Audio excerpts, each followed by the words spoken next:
For plebs, by plebs, dropping the Bitcoin only signal. Pleb Underground. Welcome everyone to the Pleb Underground.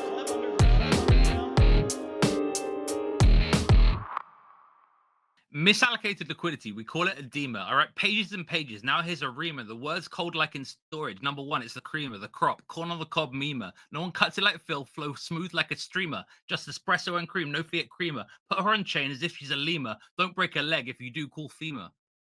New block high from the day-to-day cess. Need to lift, manage day-to-day stress. Get your steps in, a way to weigh less. Combat the war zone, the pay-to-play mess. The urge to provide, for pay to pay less. You want to rest it, au fait, duvet guess. You wouldn't understand, I say to say less. You should trust in his way, pray today, bless. I'll keep this short, each of my words say plenty. Stop your doom scrolling as if you're on Fenty. Joseph's got a lesson, pure signal, a centi. Pleb Underground, I give you 120. Short but sweet. Short but sweet. I really appreciate it, guys. That's right. Welcome back. Another episode of Pleb Underground, and joining us, fellow Bitcoiner and what is he? Head of education at Trezor, right? The Trezor Academy, Joseph Tetek. Joseph, thank you very much for joining us on Pleb Underground, man. It's absolutely awesome to have you here. Yeah, thank you. Thank you for having me. Did I get it right? You're head of education at Trezor? Is that correct or close to correct? Yeah, that's right. I lead the Trezor Academy, so we can discuss a little bit later what it is about. Absolutely awesome, man. We are going to do that. But first, we are going to dive into the numbers. At the time of this recording, the block height is 643,904. The Bitcoin Fiat exchange, 104,693. Big Macs per BTC. I know, Ant showed us how to edit it. I'm going to edit it. I just haven't done it yet, but we're going to have a whole new chart thing. But anyways, the Big Macs per BTC right now, 20,331. Total public lightning capacity, 5,292. The fastest fee, 8 sats per VByte. And Moscow time. Look at that number. 3 lonely digits. 955. Yeah, I felt it seems like it's maybe like not so such a big week for numbers for you, but the pound's devalued against the dollar over the last week, and so today we hit an all-time high in pounds. Oh, wow. Yeah. Oh my God. Yeah. That's freaking so I guess that's a weird one where it's like the British Bitcoiners sort of get richer, but American ones don't. It's weird.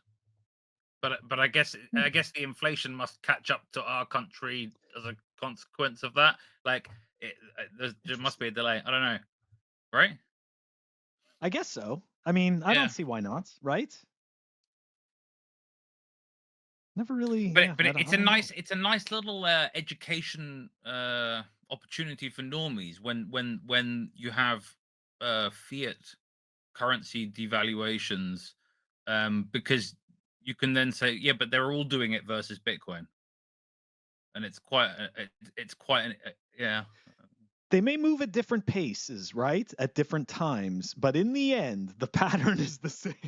So I don't know why, but that it just makes me think of it's ridiculousness, but it just makes me think of Happy Gilmore. Billy Madison, when they do that pickle race down the mirror, they throw the pickles there and all the, and at the end he's like, I'm the winner. It's like, did you really win? You're throwing pickles at a glass, watching it go down. It's not really winning.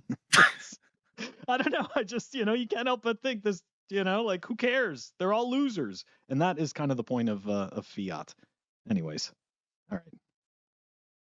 Joseph, do you have anything to add to Walton's British pound versus the US dollar comment before we take a look at the numbers? Yeah, so it's a good point that fiat currencies lose purchasing power at different paces. And what I found like hilarious to some point is during the bear market, like some currencies were hitting the all-time highs versus Bitcoin because they were devaluing so fast, like the Argentine peso or the Turkish lira. So we could see that in like 22, 23, they were hitting the all-time highs, even though Bitcoin dropped like 50, 60% versus the dollar. But they were just losing the value so fast that it was, even if you lost like 50% of purchasing power in the dollar, you would still gain the purchasing power if you were living in Turkey, for example. Mm-hmm. So that's very powerful around Yeah, like is. Bitcoin and its global effect on the world. My question is, do you gain purchasing power? Because I think that the inflation must kind of catch up to you. Like if the pound devalues, it then means that like if we're buying things with pounds overseas, we're not going to get as much stuff for it, right? So therefore, Yeah. the prices of things in the UK are gonna go up, at least for imports. Well, I mean, you gain or preserve the purchasing power if you hold Bitcoin, not if you hold the pound. Absolutely, absolutely. Yeah. Or if you hold like Bitcoin in Turkey versus the Turkish lira, then it's even like it's even stronger for you. So that's one of the like main value added of Bitcoin, because you can use it anywhere in the world. And I mean, for like Americans, they can protect their purchasing power with like many other tools. But if you're living in like Nigeria, then you don't have anything else. Basically, you if you know what's happening, then the only thing that can protect you is Bitcoin. My point is, I think you're only gaining purchasing power if Bitcoin's doing better against the dollar, and that's because, and I guess you have to look at it even like dollar plus inflation, but because other currency devaluations relative to the dollar like affect inflation in those countries, and so I don't think they don't gain purchasing power because you have a global market. Well, yeah. I mean, if the Bitcoin exchange rate remains the same against the dollar and your currency is failing, like the Nigerian naira, for example, then you only preserve the purchasing power. That's right. But at least you get to preserve it. I think it's momentary. Maybe you do have like a moment where you are slightly richer, but I think it catches up to you. Anyway, Phil, do we have any articles for the numbers this week? Yes, we do. Let's dive into it. I think maybe this should even be Hopium, but we'll see. So here we go. Tweet from at AP Abacus, 2025 Bitcoin price predictions. That's right. Everybody loves to speculate on the speculation. So Funstrat, 250K. Matt Siegel, 180K. Robert Kiyosaki, right? The author of Rich Dad, Poor Dad, 350K. Don't know who Bernstein is, but 200K. Wainwright, 225. Standard Charter, 250K. Bitfinex, 200K. And Peter Brandt, the Bear, 78K. Meh. All of that sounds boring. It's not a single one of those guys that's a bull. I don't know. It's not bullish enough.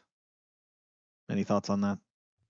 Where is Samson or American Hodl? Sorry? Well, Samson or American Hodl, they're saying like 1 million. Yeah. Like fuck scams them out. Odell said 1 million last cycle. Like you're all bears, and I'm bored. Exactly. We're at all-time high. Like I said, we're at all-time highest today in pounds, and I'm bored because it just feels like, oh, we're still at 100K plus or minus in dollars, right? And so I don't know. I think when you're in Bitcoin, you start looking just at like the order of magnitude of the price of something. Like any 10%, 20%, 30% movement, you're like, it has to move like 10x, yeah, or exactly. like 5x for you to actually like be like, oh, it's actually moving properly. Oh, it's doing something. You know, although it did more than double from March 2023 to March 2024, and right now we're on track for it to more than double again before March 2025. So, good point. Moving on. Here we go. So this is from you, Walton, the Zaza man. I was 7 thinking 2025 was gonna have flying cars. Motherfuckers selling 1996 Hondas for, I think he meant to say $78,000, not $7,800. But yeah, I'm not gonna lie. I feel like this is a Gen Xer because I am in the same camp. I believed that I was sold on the flying car future. I saw Back to the Future 2. We were going to have flying cars. We were going to have flying skateboards. We were going to have shoes that tie themselves and are cool, clothing that readjusts automatically, all this amazing stuff. Okay? I knew you'd love this one, Phil. I knew you'd love this one because you'd be like all this like retro cool shit that we will get, that everything was gonna, and it's like, oh yeah, $1 million, I'm gonna have a mansion. It's like now $1 million, if you're lucky, buys you maybe a 3-bed in a half decent neighborhood, right? Like, Dude. Nonsense. We got grifted. We're not flying, Phil. We're never flying. No. I you know what? I don't want to believe you, but I know that you're right. Like, I don't think that anyway, so. Well, I mean, in a flying car though, where I could not deal with being dehumanized in an airport. Is it more the airport stuff? Yeah, it is. It is. I actually don't mind planes at all. I don't mind heights. I don't mind any of that shit. I think all that stuff. You don't like the compliance theater. Yeah, I hate the compliance theater. I feel like I'm not trying not to insult cattle at the same time, but I feel like cattle, right? This is what happens. You go into this dehumanizing space where you feel like at any moment they're just going to stick you in a room and fucking put their finger up your ass, and like you have no say. You have no say. I don't like it. All products that have a brand that you can buy are essentially feed for you as cattle. Billionaires farm most people through a multitude of ways. Travel is certainly one of those. But there are many, right? Like outside of growing your own food, sunshine. I don't know. Yeah. Rainfall. Like, what's free? Like, there aren't many things that are like. But do you have to does it have to be such a dehumanizing process, right? Like, do you really have to go through there and do this theater with the 30 milliliters of liquid, and stuff like that, and it's all fucking nonsense. Just check a bag. Sorry? Just check a bag. Yeah, that too.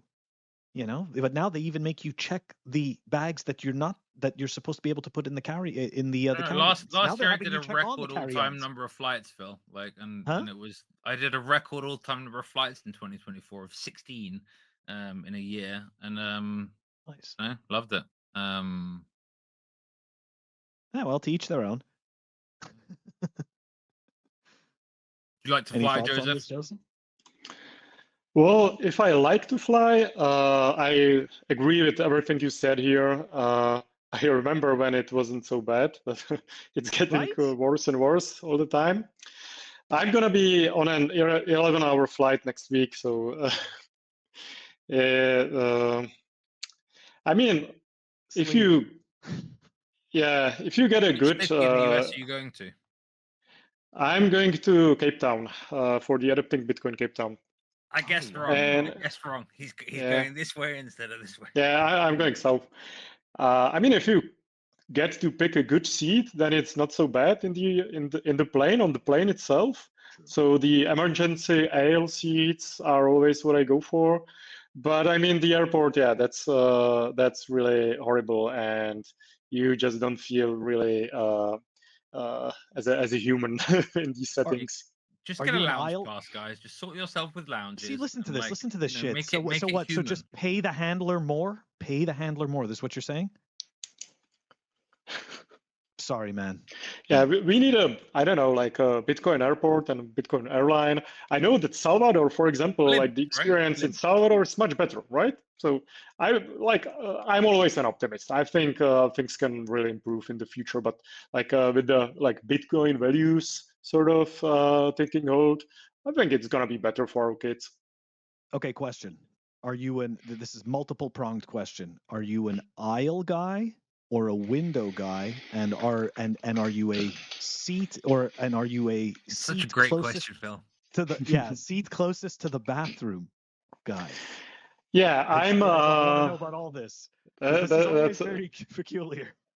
That's a great one. I'm a window guy always. And good stuff. Yeah, closest to the bathroom as well. Oh, I like, okay. I you know, like that's- aisle, and I don't care. So, but it's so like, you want to be able to comfort get and out. convenience. He's a comfort and convenience guy, Yeah, right? He wants the comfort closest to the window. He gives you the option to possibly sleep, right? You have like that wall, but at the same time, you've got access to the facilities. I can appreciate this. oh yeah, I can appreciate That- this. that's my style. Walton, what about you? I'm curious. You and I have never flown together, even though we've flown to the same places. So pre Bitcoin, my largest store of wealth was air miles, and so like I've experienced like a few different classes of travel over the last few years using points. And like you know, in certain situations you can be both the aisle and the window, and have a a sliding door and not that far from the bathroom. So like you know, there are sometimes you have to compromise and to different levels. I do think one of the best hacks is buying the exit row seat. I agree with Joseph on that one. Also, a good thing is checking Seat Guru. Like certain planes have weird configurations where there's like just a seat missing. I once flew on a Emirates flight, like fucking cattle class, basic as shit, like to Australia, and it went like via the Middle East, right? And there was one weird seat, like 67G or something. That's the wrong seat, but whatever it was. There was no 66G, and so it was normally like 343, right? Like in the plane, like a big plane, right? And the middle four, there was just missing one on the end, and I took the one behind it. So I had like giant leg room. And no one else had this in this like basic flight, right? But because I checked Seat Guru, so check Seat Guru. Like there's all these like little like tricks to flying. Yeah. I just want to point out again, right? You see what he just said, like this story, right? And I got excited right there. He got more leg room. That's how sad it is on an airplane. Okay. Like you get these little. It's a puzzle, Phil. It's a puzzle. Like, we're so just happy. beat the puzzle. Just like look, there are all these games in life. Some of them you get to decide the rules, but a lot of them you don't. This is true. You might as well just win the game. Like I won the game. Whether I you're don't have to deciding travel. the rules or whether other people are deciding rules, win the game, Phil. I appreciate that. All right, guys. You know what? Tell us. We're kind of interested, right? Are you Windows? Are the viewers? Are they Windows seat people? Are they aisle seat people? Let us know. Put it in the show note. Not the show notes. Put it in the comments. I think that's going to wrap up the numbers for this. And we are going to move it on over to the Fireside Chat. But before we do, a word from our sponsors.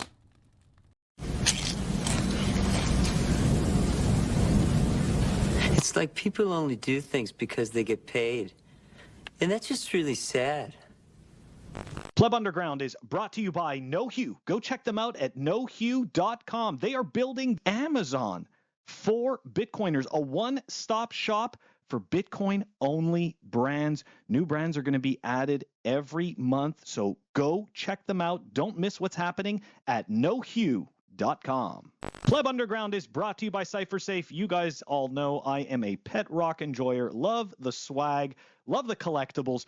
This is the ultimate Bitcoin collectible. That's right, guys. We're talking 16 ounces of solid titanium, the Bitcoin Rolo Triangle. Go check it out at cyphersafe.io. Pleb Underground is brought to you by Thunderfunder. Go check them out at thunderfunder.com. Thunderfunder is a funding portal registered with the SEC and a member of FINRA. Their mission is to provide retail investors access to investments while supporting the growth of open source projects. They love Bitcoin. Check out their shitcoins. Thunderfunder.com. Welcome back, everyone. The Fireside Chat. That's right. So we've got Joseph in the hot seat today. Joseph, as I said at the beginning, is head of education at Trezor. So before we dive into what you do at Trezor, I'd like you to start off with the rabbit hole story. Walton knows I love this, so got to do it. All right. Yeah, sure. So it's fairly easy with me because I had a good chance to study Austrian economics at my school, at the university. And that was 2009 till 2011. And in 2011, I first heard about Bitcoin. It was an Econ Talk podcast, and Gavin Anderson was there. I think it's maybe the first Bitcoin podcast or the first appearance of a Bitcoiner on a podcast in 2011. I, of course, didn't pay any attention to that. I thought, like, it's nice, it's neat. I was a libertarian, so I was all for these monetary experiments, but I was still a gold bug and very active on the Mises Institute forum, and everybody just dismissed Bitcoin back then on the forum. So we got back to our gold and silver coins. Then, I mean, in 2014, I'm from Prague, Czech Republic, and in 2014, there emerged a Bitcoin hackerspace called Parallelní Polis. So 10 years ago now. The space closed down recently, but it had some very strong years, and it organized a conference called the Hackers Congress Parallelní Polis since 2014. And in 2016, Andreas Antonopoulos came to be at that conference. And his talk in 2016 at the Hackers Congress was one of the best moments of my life. Like I finally understood what Bitcoin is about. I can imagine like you guys and the listeners are familiar with Andreas and his talks. If you're not, I highly recommend checking out like his older talks from that time, 2016, 17, 18. He's one of the best speakers in Bitcoin to this day. And so yeah, that basically got me convinced. Moving forward, 2020 is when everybody was at home, nothing to do. So I dived more into Bitcoin and wrote a book called The Bitcoin Separation of Money and State. And in that book, I basically finally convinced myself throughout the process of writing that book that Bitcoin is the only thing that matters in terms of monetary economics and what like libertarians should be focused on, and nothing else in the space matters. I still dabbled like in some altcoins before that, but after 2020, when I wrote the book, I became like full-blown Bitcoin maximalist or bullshit minimalist. So yeah, that's my story. Confession of your shitcoinery, is that? Not really. Not really. It's nobody would care basically for that. It's like your new Bible. This is like I've departed my old ways, and this is my new will and testament. Yeah, that was the motivation. That's how it came about. But it's like a concise explanation of like the monetary history from like the Roman age until the modern times, and how if the state or like the king has the power to issue currency, they will always mismanage it and devalue the currency and just steal the purchasing power out of the pockets of everybody that's holding the currency. And I explain why this is still happening to this day with the QE and inflation targeting and stuff like that, and why Bitcoin is the only way to opt out of that system. So yeah, and it's published by Brains, and it's freely available in a PDF on the Brains website. Very nice. So I just want to point out to the viewers, the newer Bitcoiners who don't know necessarily this. So this was, you got to meet and you got to actually listen to pre-shitcoin Andreas Antonopoulos. And to your point, okay, one of his talks, I don't know if you ever heard this one, but I mention this all the time, 50 currencies that are worth less than goat shit. That's one of his talks, one of his really old talks, and I kid you not, that particular video just totally that just changed the way I looked at everything when it came to money, right? It's and it's interesting, right? Because you talk about being from being a libertarian and whatnot. And it just, I remember, right? Like, when you figure out, but this was before Bitcoin, right? Before Bitcoin, you figure out the money problem, but you realize very quickly that there's no way out except for metals at the time, right? So either what? you dive at metals, gold. Oh, silver. see, I thought it was just like nihilism, but like, yeah, okay, I Yeah. guess that works too. No, but that is right, like to a certain extent, because if you didn't do that, then your other option was to fully immerse yourself into the broken system and play the game, which is right, buy a whole bunch of stocks, dividends, keep reinvesting forever. Like, so you have anyways, it just, I forget what the whole point of me explaining this was, but it was just the fact that we didn't have this tool, and now obviously we do, and that kind of changes everything, So. Yeah, very true. I remember this like very depressing outlook on life where you understand the problem, but you don't know how to fix it. So and yeah, nobody's bringing back like a gold standard. They're just very naive. And this is what you realize too, kind of as a gold bug, right? Because once you understand the problem, you understand you understand how gold failed already, and you understand why it's kind of relegated to what it is. Like, not that there's anything wrong with that. I get it, right? Shiny rock collectible. I totally get it. Yes, it has some use cases in electronics and whatnot, and dentistry, but at the end of the day, like, it already failed. So you kind of knew that, and you're still like marching along. You're like, well, this is the best I've got. Yeah, scary. yeah. Kind of scary. It was bleak. It was bleak before Bitcoin. That might even be the title of this episode, because this episode's going to have so much hopium in it. It was bleak before Bitcoin. Okay, so you fell down the rabbit hole, right? And you got totally orange-pilled. You orange-pilled yourself. And so what exactly brought you to working for Trezor? Like, how did that come about? Yeah, so I knew about Trezor and the founders Slash and Stake for many years before I joined the company. I joined the company in 21, so it's 4 years now. I once want to bet on their names. That like, I bet Alex Waltz that the people that wrote the BIP 39 thing put their two names in it, and he's like, no way, and I'm like, he's like, oh, we'll bet like $1 worth of Bitcoin, and it says like in the message on Lightning, you were right or something like that. Anyway, Yeah. Slash and what's the other guy's name? Sorry. Slash and Stake. Slash and Stake. Thank you. Yeah. They are the authors or co-authors of the BIP 39. That's right, and a couple of other BIPs.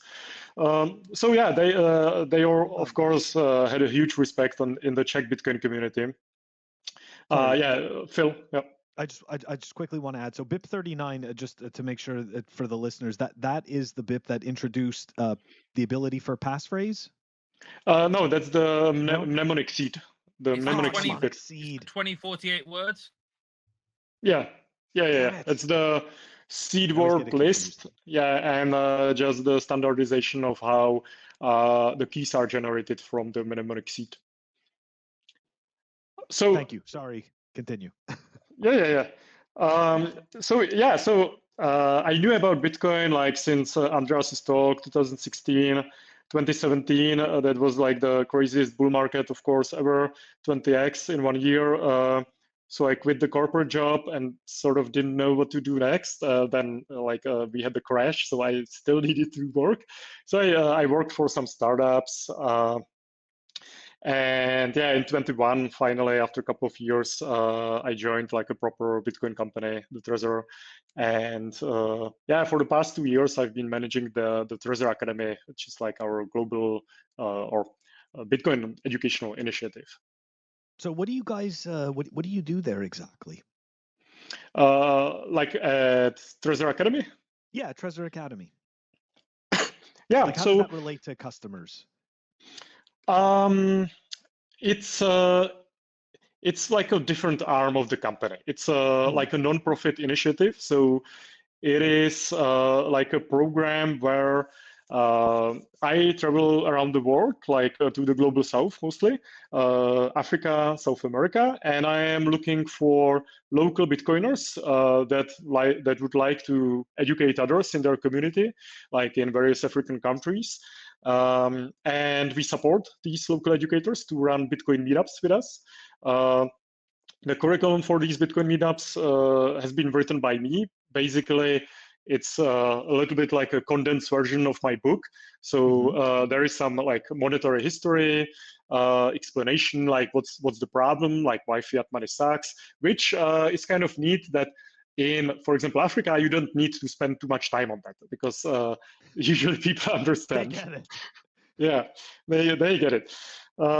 And yeah, so we run the Bitcoin meetups with local Bitcoin educators, and it's very important to do it with locals because they can understand and explain Bitcoin in the local context.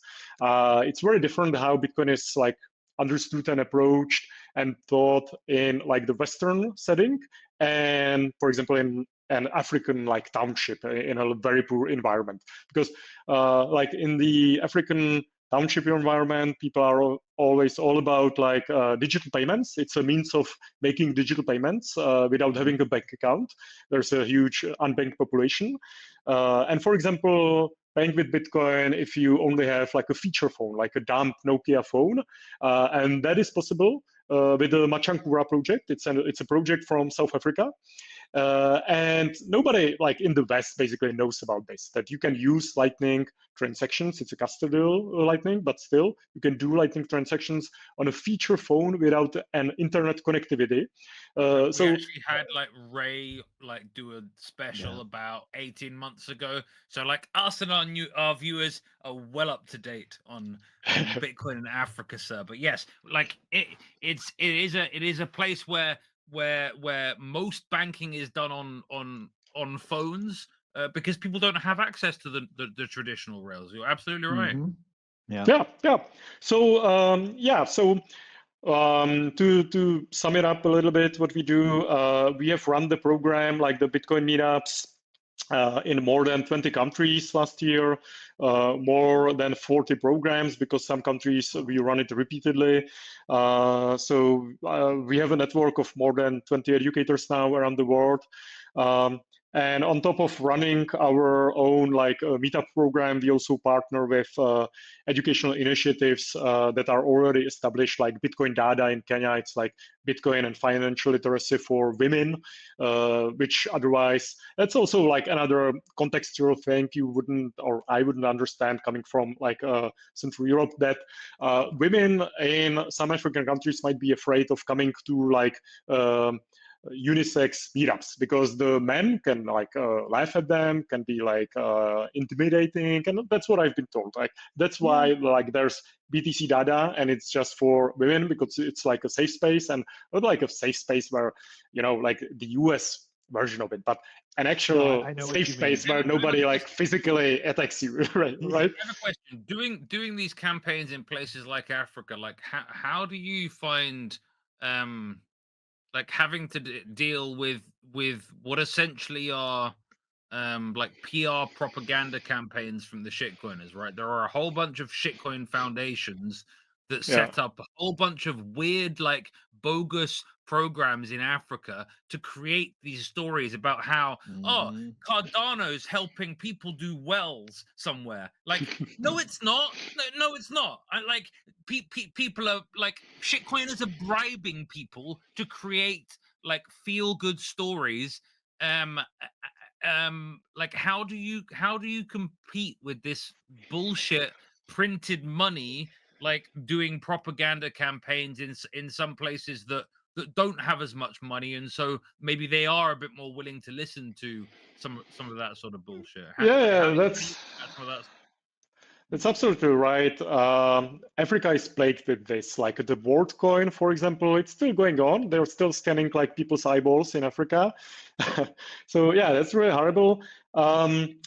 We do it basically, one meetup at a time. The meetups are small. It's like 20 people, and it needs to be run by someone who is respected in the community. So for example, like school teachers and somebody who's already doing like some community community stuff.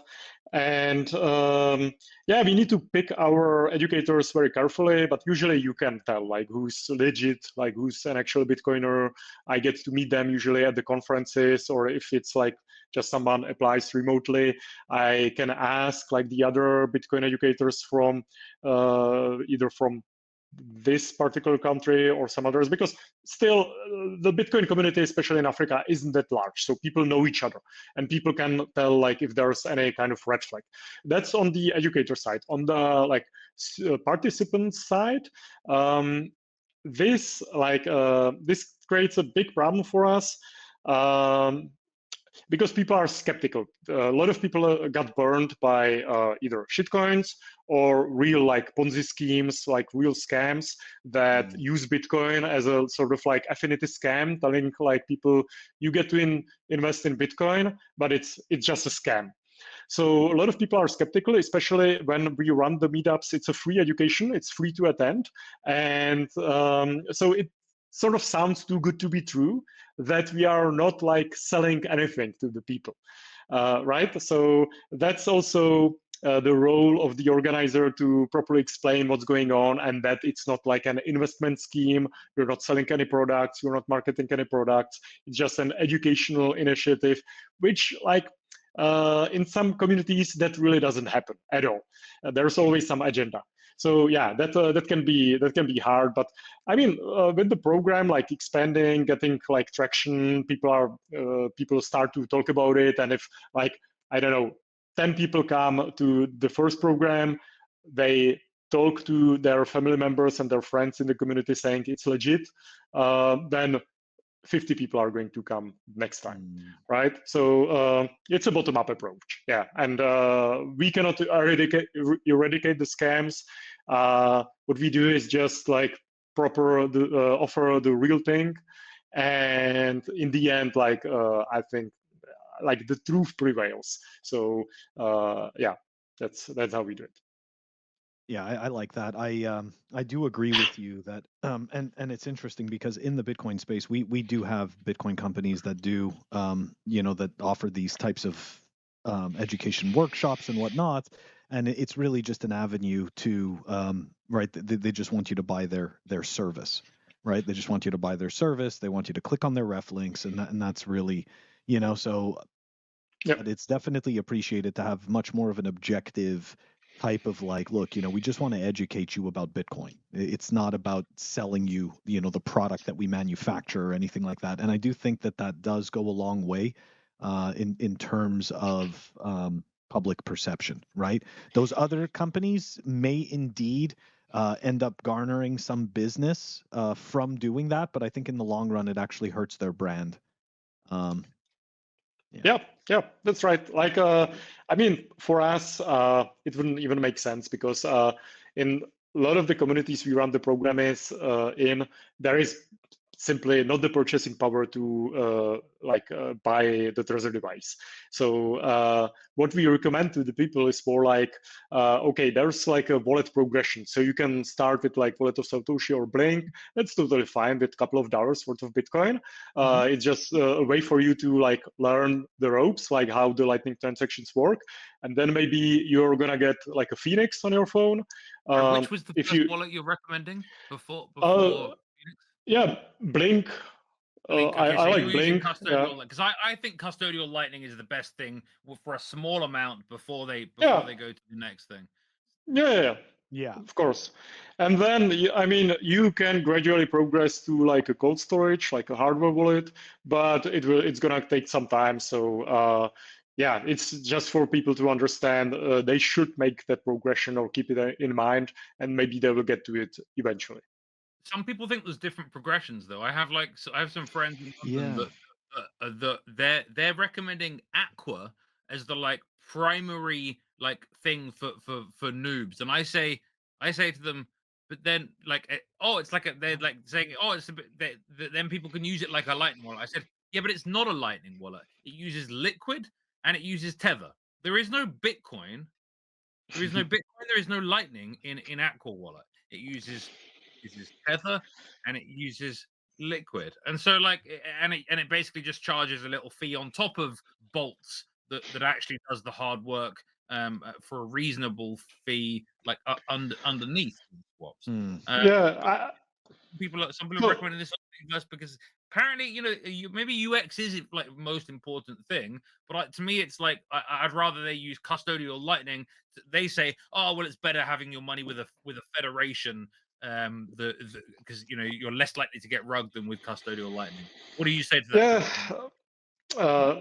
So yeah, if I may, the reason why I like Blink is because first, the team isn't anonymous like the wallet of Satoshi, so we sort of know who is developing it, and the team is based, or the wallet is based in Salvador, which I think is a very good jurisdiction for running this type of business.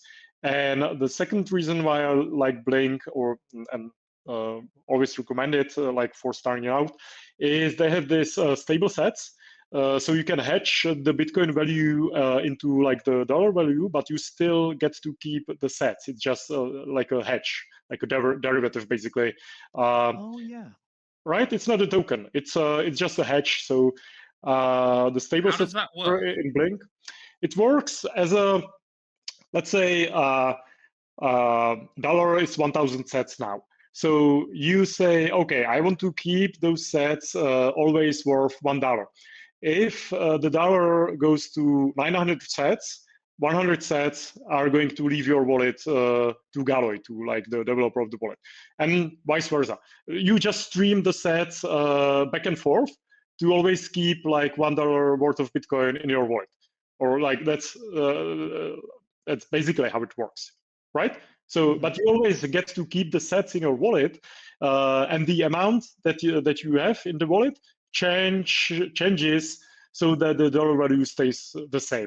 If you want to have the stable set, I mean, you can have just Bitcoin in the wallet, but you can choose to like hedge the value or hedge some amount of that, and then you basically just stream the sets directly with the wallet developer, and yeah, that's how I understand that it works. It sounds So like it's very neat. wizardry, Phil. It does. It sounds like magic. That's awesome.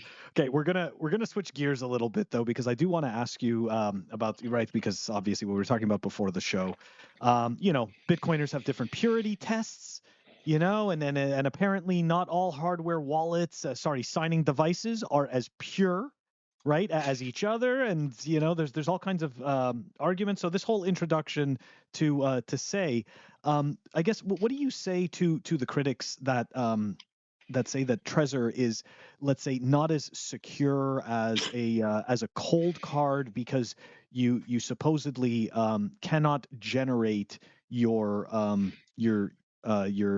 seed in an air-gapped fashion, which you and I had actually discussed this before.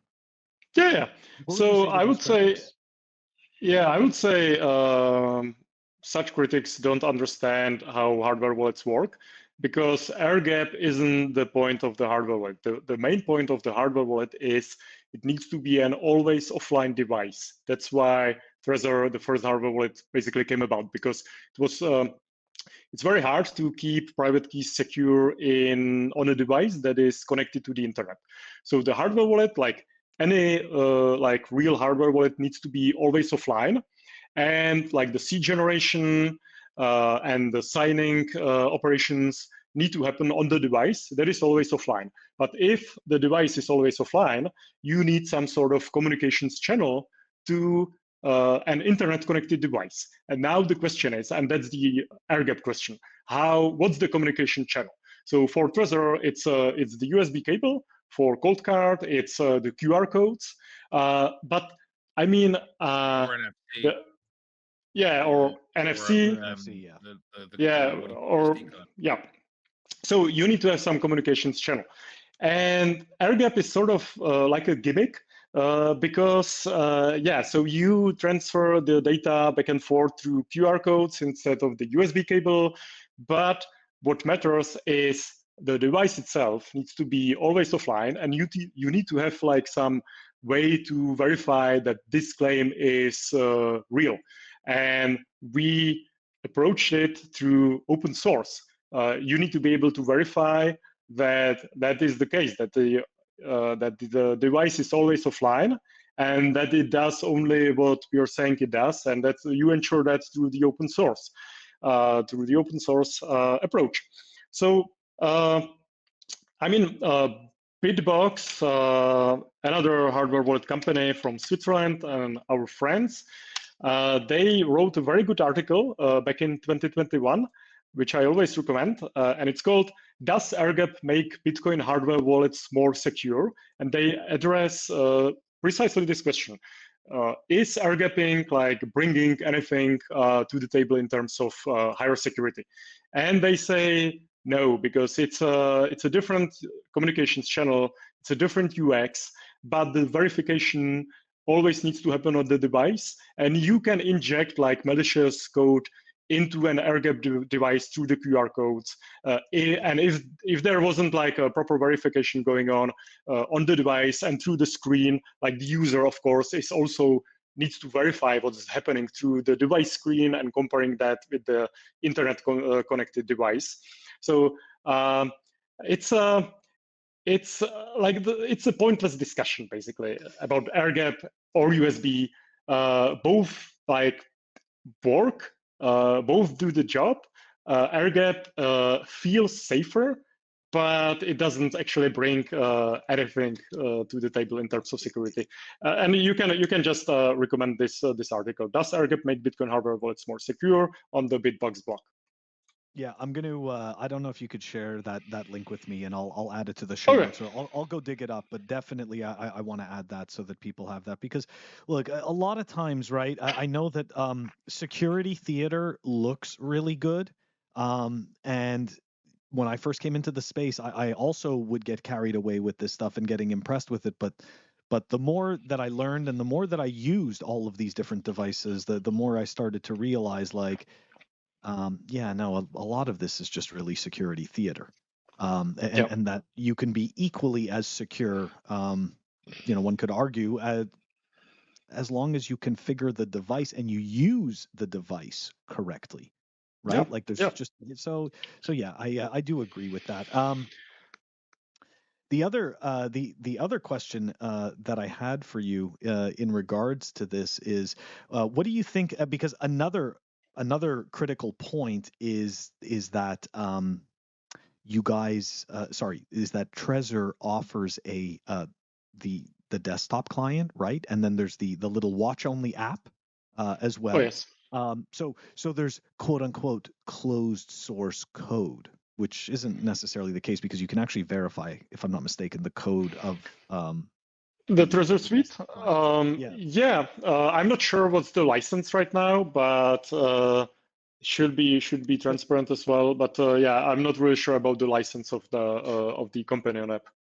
But I guess the main point of my question is, what do you say to people that say that this somehow makes Trezor less safe than something that does not have as much of a user-friendly front-end experience, right? Because let's be honest, it's much easier to use software that is meant for use with specific hardware, right? Proprietary software. Yeah. I mean, this is just, a lot of the apps that we use. So what do you say about that? All right. Yeah, I got it. So having a companion app, definitely improves the security, because then you can you control the user experience. You can address like the pain points like explaining the wallet backup properly, and outsourcing that on the other apps that you don't have any control over. It's just like hiding from the users, basically. So if I mean, the Trezor suite has undergone like major improvements over the years, precisely because we understand what the user pain points are, like signing transactions, keeping their recovery seed safe, understanding the stuff like PIN and passphrase, because you can navigate the users through the app. You can have like, okay, click here for more information, stuff like that. And if you don't know how the users are actually going to use the device, because they can choose like Sparrow or Bitcoin Core, or you don't know what they're going to use, and it's very hard to ensure that the users like stay safe using the device. So yeah, you always need some kind of companion app to the hardware wallet, and if you don't have control over the user journey, you're sort of throwing them out in the water. And I mean, there's a lot of newbies coming in, and they're gonna screw up if you don't do a proper job explaining what's going on at every single point. And I appreciate you responding to that, because I also do agree with you for that. I think that the idea that you just build out a hardware, a signing device or hardware wallet, and then you just kind of throw them out there to use whatever. I understand that may seem cypherpunky and all that good stuff, but at the end of the day, I don't know. I think it's just an excuse not to develop a front end of a piece of software. But I had one more question for you, which was in regards to, so if a user wanted to use a Trezor, let's say with Sparrow Wallet or some other front end, they could. Of course, right? yeah. Like they don't have to use Trezor Suite. That's the point I'm making. Right? Not at all. Yeah, everything this is what's beautiful about this space, the compatibility that we run on the same standards, the same BIPs basically. And so yeah, you can connect the Trezor to Sparrow. And for example, if you want to set up a multi-sig wallet, you cannot do that through Trezor Suite at this point. So we would, for example, recommend Sparrow for doing that. So yeah, it has very real use case for there's a very real use case for advanced users using other interfaces if they, for example, want to do the multi-sig setup. Very cool. Joseph, before we wrap up the segment, how can people find you? What is the best way to find you? And we are going to add this info to the show notes. Oh, sure. So I'm most active on Twitter or X, and it's just my name, Joseph Tetek. Without the little hook. So Joseph Tetek. Yeah, I try to use Nostr as well. You can find the npub on my Twitter profile, but I'm not as active over there as I am on Twitter. No problem at all. Guys, we are going to add that info to the show notes. This is going to wrap up the Fireside chat, and we're going to move it on over to REKT. All right, guys. So for REKT, this week gave us no shortage of news. And it was absolutely fantastic. Even though Bitcoin is nearing all-time highs in terms of the fiat exchange rate, that didn't slow down the REKT train. So let's go through it, guys, because there's a lot. There is a lot. So we're going to start off here first. It's Bitcoin Magazine. More specifically, it's the here we go, Mara